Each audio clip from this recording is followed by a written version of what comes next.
નમસ્કાર મિત્રો, બીઆર વરિયા ચેનલમાં તમારું બધાનું સ્વાગત છે કે જ્યાં તમને મળે છે સ્પર્ધાત્મક પરીક્ષાના લગતા અગત્યના વિડીયો, અગત્યની માહિતી અને તમામ સરકારી ભરતીના ન્યૂઝ. તો મિત્રો, સન્ડે કોમેન્ટ બોક્સના આપણા આ 14મા એપિસોડમાં તમારા બધાનું હાર્દિક સ્વાગત કરું છું કે જ્યાં તમે પૂછેલા સવાલના જવાબો આપવાની કોશિશ કરીશ. અને મિત્રો, વીએસ ભરતીની સ્થળ પસંદગી કરવા જનાર તમામ ઉમેદવારોને છે એ અત્યારથી જ બેસ્ટ ઓફ લક શુભેચ્છા સારી આપું છું કે તમે સારામાં સારો જિલ્લો એટલે કે સ્થળ તમારું પસંદ કરો અને તમારી નોકરી ચાલુ કરી દો. હજી કહું છું મિત્રો, આવતીકાલે તમારે જવાનું છે એટલે ભૂલ્યા વગર તમને જે સમય આપેલો છે એ સમયે તમે પહોંચી જશો. એ જરૂરી છે. કદાચ તમને સમય યાદ ન રહ્યો તો મેં એક વિડીયો બનાવેલો જ છે, આપણે ચેનલ પર ઉપલબ્ધ છે, એક વખત જોઈ લો. કયા જિલ્લાને કયા સમયે જવાનું છે બધી માહિતી આપેલી છે. તો આજના સન્ડે કોમેન્ટ બોક્સની આપણે વાત કરીએ તો પહેલો સવાલ છે નમ્રતા રામાનુજ પૂછે છે કે સર, લાસ્ટ ટાઈમ ટેટ 1 ની ભરતી ક્યારે થઈ હતી અને ત્યારે કેટલું મેરિટ રહ્યું હતું? તો જવાબ છે કે લાસ્ટ ટાઈમ જે ભરતી થઈ હતી 2017-18માં 1 થી 5 ની ભરતી થઈ હતી. ટોટલ જગ્યા હતી 1300 ની આસપાસની જગ્યાની ભરતી થઈ હતી. અને મેરિટ કેટલું અટકેલું હતું એ મેં મારી રીતે ચેક કરવાની જોવાની કોશિશ કરેલી છે, પણ એની જે વેબસાઇટ છે મેન્ટેનન્સ માટે બંધ રહેલી તેના કારણે મને એક્ઝેક્ટ મેરિટ નથી મળી શક્યું. છતાં બી ક્યારેક મને મેરિટ મળી જશે તો તમને જરૂરથી એક અલગથી વિડીયો 1 થી 5 માટેનો જરૂરથી હું આપી દઈશ. ક્યારે ભરતી થશે, શું છે, બધી વિગત જરૂરથી અલગથી તમને હું આપી દઈશ.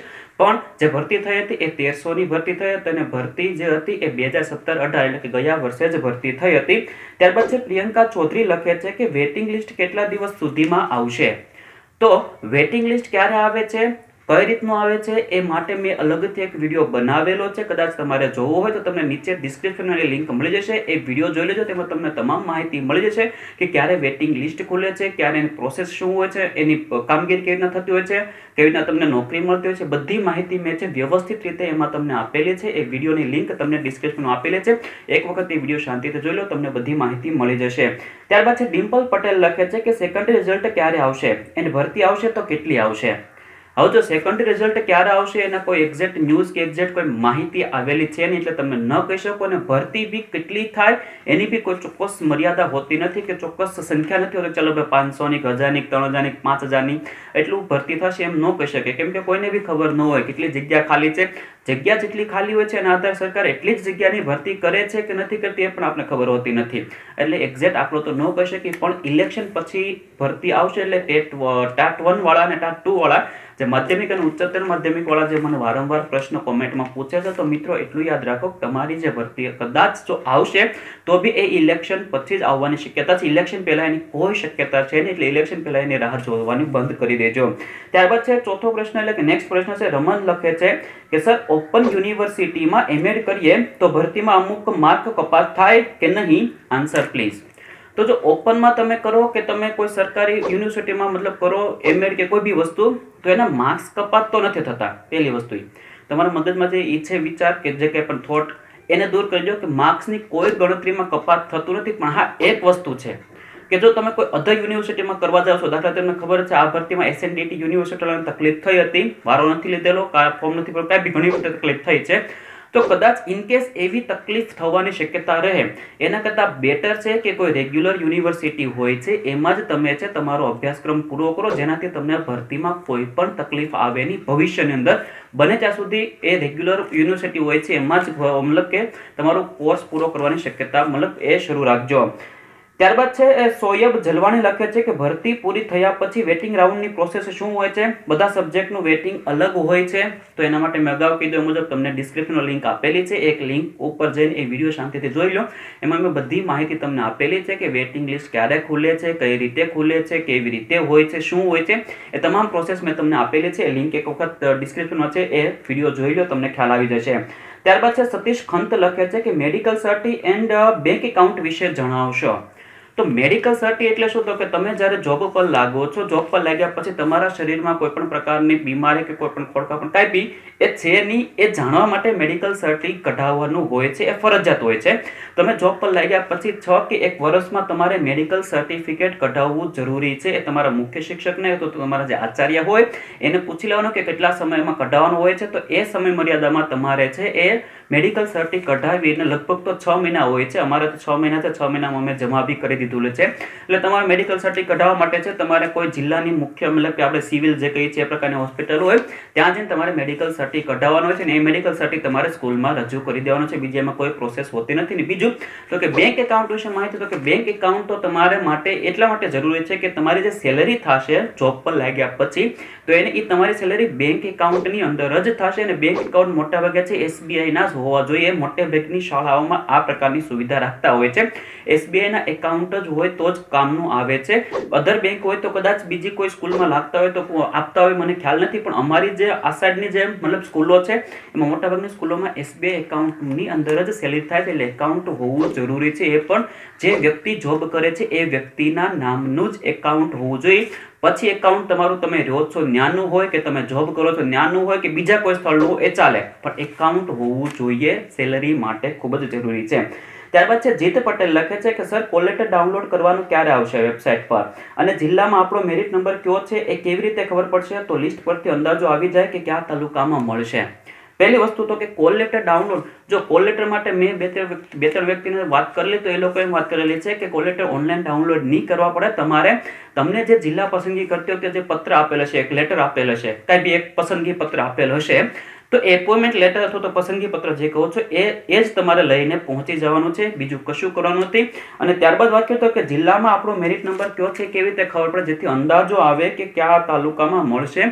તો તમારો નંબર છે એ ક્યાં હશે, કેવી રીતે છે, તો તમને ત્યાં જ ખબર પડશે. બીજી કોઈ જગ્યાએ ખબર પડશે એનું લિસ્ટ આવતું નથી.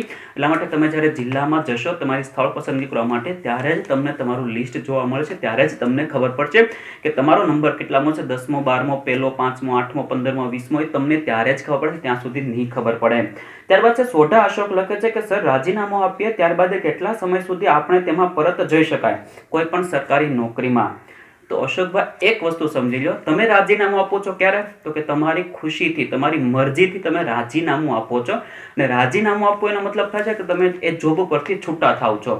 હવે એ જોબ પરથી તમે એક વખત રાજીનામું આપી દીધું પછી તમે એ જોબમાં જોડાઈ શકતા નથી. મતલબ કે એ ચાલુ જોબમાં ફરીવાર પાછા જઈ શકતા નથી. હા, બીજી વાર ભરતી આવે છે કે બીજી વાર પ્રોસેસ કઈ બી થાય છે ત્યારે તમે લાગી શકો છો, પણ એ જ સમય એ જ ભરતીમાં રાજીનામું આપ્યા બાદ તમે ભરતી એટલે કે એ નોકરીમાં ફરીવાર લાગી શકતા નથી. આ એક યાદ રાખજો. એટલે રાજીનામું જ્યારે બી આપો ત્યારે સમજી વિચારીને આપજો. એક વખત રાજીનામું આપ્યા પછી તમે જોબ એ સ્વીકારી ન શકો, એટલે કે એ તમારી ચાલુ જોબને તમે ફરી પાછી મેળવી શકતા નથી. ત્યારબાદ છે ભરત ઠાકોર લખે છે કે સર સેકન્ડરી કે હાયર સેકન્ડરીની ભરતીમાં લાગ્યા પછી એમાં 3 યર પછી બદલી થાય છે. મેં સાંભળ્યું છે કે જે લોકો RMSમાં લાગ્યા હોય એમની જ બદલી થાય છે, ગ્રાન્ટેડ વાળાની નથી થતી. તો આ જે તમારા મનમાં પ્રશ્ન છે બદલી માટેનો, બદલી ક્યારે થાય છે, કેવી રીતે થાય છે, એ પણ એક વિડીયો મેં બનાવેલો છે. તમને નીચે ડિસ્ક્રિપ્શનમાં લિંક મળશે, એક વખત એ વિડીયો ચેક લેજો, એમાં માહિતી મળી જશે. પણ છતાં તમને થોડીક માહિતી આપી દઉં કે બદલી છે 3 વર્ષે થતી જ હોય છે. પછી તમે RMSમાં લાગ્યા હોય છે કે સરકારી શાળામાં લાગ્યા હો છો કે પછી ગ્રાન્ટેડમાં લાગ્યા હો છો, એની સાથે કોઈ મતલબ રહેતો નથી. તમારી 3 વર્ષે તાલુકા બદલી થતી હોય છે, યાદ રાખજો. સ્કૂલમાં લાગ્યા પછી એટલે કે તમારી જોબ પર લાગ્યા પછી તમે 3 વર્ષે તાલુકા બદલી કરવા માટે પાત્ર બનો છો, અને 5 વર્ષે તમે જિલ્લા બદલી કરવા માટે પાત્ર બનો છો. ત્યારે તમે અરજી કરીને તાલુકા બદલી કરી શકો છો, અને 5 વર્ષ પછી તમે જિલ્લા બદલી કરી શકો છો. પછી તમે RMSમાં હોય, મોડેલમાં હો કે સરકારીમાં હો કે ગ્રાન્ટેડમાં હો, એનાથી કોઈ ફરક પડતો નથી. પણ હા, સામે જગ્યા ખાલી હોવી જોઈએ. ગ્રાન્ટેડમાં તો ગ્રાન્ટેડની જગ્યા સામે ખાલી હોય છે, RMSમાં RMS, એ પ્રકાર જગ્યા ખાલી હોય તો તમને તરત જ મતલબ કે બદલી મળી જાય છે. બીજી કોઈ પ્રોસેસ એમાં હોતી નથી. ગ્રાન્ટેડમાં નથી મળતી એવું નથી હોતું, બધાને સરખો લાભ મળતો હોય છે, પણ સામે જગ્યા હોવી જોઈએ તો બદલી થાય છે. ત્યારબાદ છે પ્રકાશ ગોહિલ લખે છે કે સર તલાટીની ભરતીમાં કોમ્પિટિટિવ ટેસ્ટ આવશે?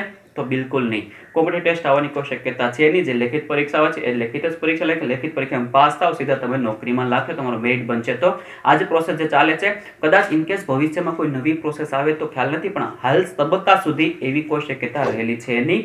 ત્યારબાદ છે મયુર પટેલ લખે છે કે સર હું ગ્રાન્ટેડ સ્કૂલમાં 11th 12thની સાયન્સમાં પ્રવાસી શિક્ષક છું. મેં સાંભળ્યું છે કે બેંકમાં સેલેરી થતી હોય તો જ અનુભવ ગણાય છે, કેશમાં થતી હોય તો અનુભવ ગણાતો નથી. મારી સેલેરી બેંકમાં થતી નથી, મેં બેંકમાં સેલેરી કરવા કહ્યું પણ સ્કૂલવાળા એવું કહે છે કે તેમને અનુભવનું સર્ટિફિકેટ આપીશું. તો શું સ્કૂલવાળા જે સર્ટિફિકેટ લખી આપશે એ અનુભવ સર્ટિ ચાલશે કે નહીં? તો પહેલી વસ્તુ, જે બેંકમાં સેલેરી થતી હોય તો અનુભવ ગણાય છે, એકદમ વાત સાચી છે. બેંકમાં તમારી જો સેલેરી થતી હોય તો એ બેંક રિસિપ્ટ પ્રમાણે તમારો અનુભવ ગણાય છે. પણ તમને જો કેસમાં આપતા હોય તો અનુભવ ગણવાની શક્યતા થોડીક ઓછી થઈ જાય છે. બીજું તો કે સ્કૂલમાંથી તમને જે સર્ટિફિકેટ આપશે અનુભવનું, એ બી કશે જગ્યાએ કામ આવતું નથી, કેમ કે મારી પાસે બી 2 સ્કૂલના સર્ટિફિકેટ પડેલા છે, કોઈ જગ્યાએ કામ આવતા નથી. હું આ જોબ પર લાગ્યો, એ જોબ પર લાગ્યા પછી જ મારા મતલબ કે અનુભવના વર્ષો શરૂ થયા છે. હજી 2 વર્ષ થયા તો 2 વર્ષ જ મારા ગણા છે. બાકીના જે મેં 3-4 વર્ષ પહેલા કાઢેલા છે એ ફોકટ ગયા છે, મતલબ એમ કહી તો ચાલે. મારી પાસે સર્ટિફિકેટ પડ્યા જ છે, નથી પડ્યા એમ નહીં, પણ એ કશે કામ આવતા નથી. તમને જે સર્ટિફિકેટ આપશે કોઈ કામ નહીં. એક વખત એને વાત કરો, સેલરી બેંકમાં થાય એવી પ્રોસેસ કરો, કેમ કે અમારે સ્કૂલમાં બી પ્રવાસી શિક્ષક છે, એની બી સેલરી બેંકની અંદર જ થાય છે. એટલે કે બેંક એટલે એક રીતે બેંકમાં નહીં, પણ એને ચેક આપી દે છે, જેનાથી એ બેંકમાં જઈને છે એ આપી શકે.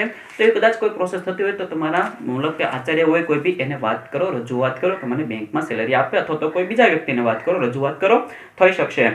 ત્યારબાદ છે એ ધરમ પારડીવાળા લખે છે કે હાય સર, મારો પ્રશ્ન છે કે VSમાં 6 to 8માં જો મેં હાલ જોબ ચાલુ કરી દીધી હોય અને 5-6 મહિના પછી રેલવે સેન્ટ્રલમાં ગવર્મેન્ટ જોબ મળી જવાની હોય, તો આ બાજુ VSમાં રાજીનામું આપવા બદલ શું બોન્ડની રકમ ભરવા પાત્ર થશે?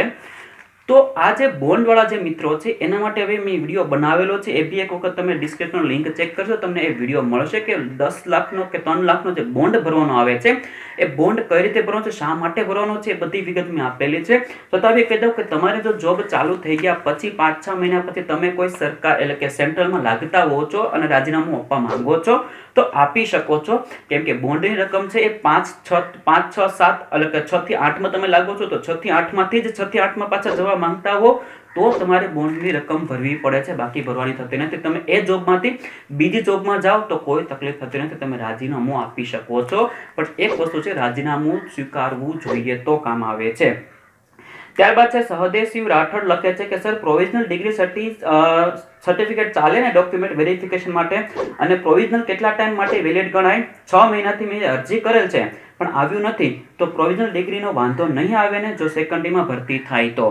તો પહેલી વસ્તુ છે, તમારું ડિગ્રી સર્ટિફિકેટ એ જો ઓરિજિનલ ન આવ્યું હોય એના માટે જ આ પ્રોવિઝનલ આપતા હોય છે, એટલે એ ચાલે, એમાં કોઈ પ્રોબ્લેમ નથી. અને બીજું તમે કીધું કે તમે 6 મહિનાથી ઓનલાઈન અરજી કરેલી છે ઓરિજિનલ ડિગ્રી માટેની, તો એ જે અરજી કરેલી છે અરજી અને તમારી ફી રસીદ ભરી છે ઓનલાઈન તમે, તો એ ફી રસીદની ઝેરોક્સ એટલે કે એની કોપી, આ 2 વસ્તુ સાથે રાખજો. કદાચ કોઈ કે પૂછે તો એને તમે બતાવી શકો કે મેં જો અરજી કરેલ છે, મારે હજુ સુધી આવી નથી, આ પ્રોવિઝનલ છે. જ્યાં સુધી તમારી પાસે ઓરિજિનલ નથી આવતું ત્યાં સુધી તમારું મતલબ કે પ્રોવિઝનલ ડિગ્રી હોય છે એ ચાલુ રહેતું હોય છે, એને વેલિડ ગણાતો હોય છે, અને એક્ઝેક્ટ વેલિડિટી નથી હોતી 6 મહિના કે 5 મહિના કે 3 મહિના કે વર્ષ, એવું નથી હોતું. જ્યાં સુધી તમારી પાસે ઓરિજિનલ નથી આવતું ત્યાં સુધી તમારું છે પ્રોવિઝનલ ડિગ્રી ચાલે છે, અને વેરિફિકેશનમાં બી ચાલે છે. પણ ચિંતા નહીં કરો, ભરતી આવવાની હજી ઘણી વાર છે, ત્યાં સુધીમાં તમારું છે એ આ જે કંઈ પણ ડિગ્રી છે એ આવી જશે, કેમ કે જાન્યુઆરી ફેબ્રુઆરીમાં છે એ પદવીદાન સમારંભ મોટાભાગની યુનિવર્સિટીમાં થતો હોય છે, અને પદવીદાન સમારંભ થયા પછી જ છે એ યુનિવર્સિટીમાંથી ડિગ્રી સર્ટિફિકેટ છે એ રવાના થતા હોય છે. એટલે થોડોક સમય રાહ, તમારું વધીનો દી છે એ માર્ચ, એપ્રિલ, મે સુધીમાં છે તમારું આવી જશે, મતલબ કે ઓરિજિનલ સર્ટિફિકેટ. પણ ત્યાં સુધી તમારું છે એ પ્રોવિઝનલ ડિગ્રી જે છે એ ચાલે છે, એમાં કોઈ તકલીફ આવતી નથી. અને છેલ્લો પ્રશ્ન છે, ભાર્ગવ પટેલ લખે છે કે સર, મને પંચમહાલ જિલ્લામાં મળેલું છે અને ત્યાં કુલ 190 જગ્યા છે મેથ સાયન્સની ઓલ કેટેગરીની, તો ત્યાં મેરિટ લિસ્ટ બનાવેલું હશે? તો મેં અગાઉ બી ઘણા બધા વિડીયોમાં કીધું છે કે તમે જ્યારે સ્થળ પસંદગી કરવા જશો એ સ્થળ પસંદગી બી તમારે જિલ્લા પસંદગી કરી એ પ્રકારે જશે. તમારું ત્યાં લિસ્ટ બનાવેલું છે, નામ એટલે કે નંબર પ્રમાણે, વિષય પ્રમાણે અલગ અલગ લિસ્ટ બનાવેલું છે, અને એ પ્રકારે જ તમને અલગ અંદર બોલાવશે. જો બધા કેટેગરીને 190 હોય તેમાં અલગ અલગ કેટેગરીની જગ્યાઓ તો હશે, તો એ પ્રમાણે એનું લિસ્ટ બનાવેલું હશે, ને એ પ્રકારે તમને અંદર બોલાવવામાં આવશે. એટલું યાદ રાખજો, કારણ કે બધી જગ્યાએ લિસ્ટ હોવું ફરજિયાત છે. મન ફાવે તેમ બધાને અંદર નથી રહેતો, તો છેલ્લા નંબર વાળાને પેલો વારો આવે છે, પેલા નંબર વાળાને છેલ્લો વારો આવે, આવું થતું હોય તો તકલીફ થાય. એટલા માટે એ લોકો છે લિસ્ટ બનાવતા જ હોય છે, લિસ્ટ પ્રમાણે જ તમને અંદર એ સ્થળ પસંદ કરવા માટે બોલાવતા હોય છે.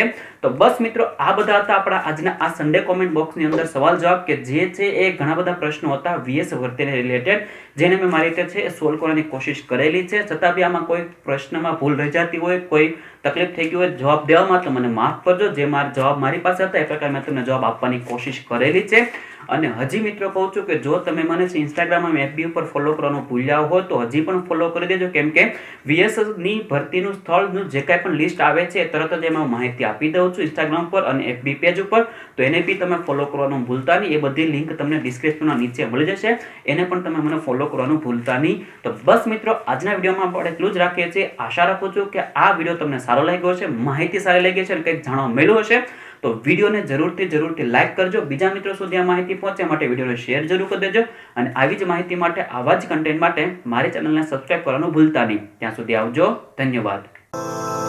सारे जहां से अच्छा हिंदुस्तान हमारा, हमारा सारे